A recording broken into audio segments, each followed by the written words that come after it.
আপনার সন্তান যদি আপনার অ্যান্ড্রয়েড ফোনটি ব্যবহার করে থাকে তাহলে এখনই আপনি আপনার অ্যান্ড্রয়েড ফোনের একটি সেটিংস এনেবল করে রাখুন। তা না হলে আপনার ফোনে বিভিন্ন ধরনের অ্যাডাল্ট কন্টেন্ট কিংবা বিভিন্ন বাজে ধরনের ছবি এবং ভিডিও চলে আসতে পারে, যেটা আপনার বাচ্চার জন্য ভবিষ্যতে বড় ধরনের ক্ষতি হতে পারে।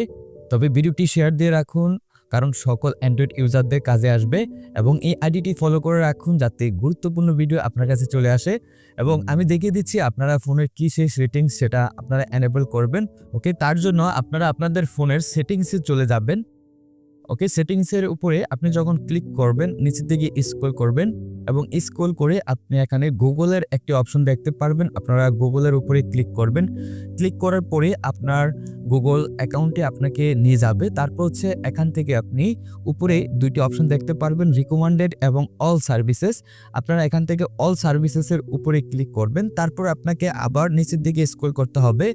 স্ক্রল করে আপনি নিচে চলে যাবেন অ্যান্ড আসার পরে আপনি দেখতে পারবেন সেনসিটিভ কন্টেন্ট ওয়ার্নিংস, এটার উপরে আপনাকে ক্লিক করতে হবে। তারপর আপনারা এখানে এই সেটিংসটিকে এনেবল করে দিবেন অ্যান্ড এনেবল করে দিলে হচ্ছে আপনার ফোনে অ্যাডাল্ট যে কন্টেন্টগুলো সেগুলো আর আসবে না। তো এই ছিল আমাদের আজকের এই ভিডিও। আশা করি ভিডিওটি আপনাদের হেল্পফুল হবে। ভালো লাগলে অবশ্যই রিকোয়েস্ট করবো ভিডিওটি শেয়ার করে দিবেন যাতে সকল অ্যান্ড্রয়েড ইউজারদের কাজে আসবে। দেখা হচ্ছে নতুন কোনো ভিডিওতে, সে পর্যন্ত ভালো থাকুন, সুস্থ থাকুন, আল্লাহ হাফেজ।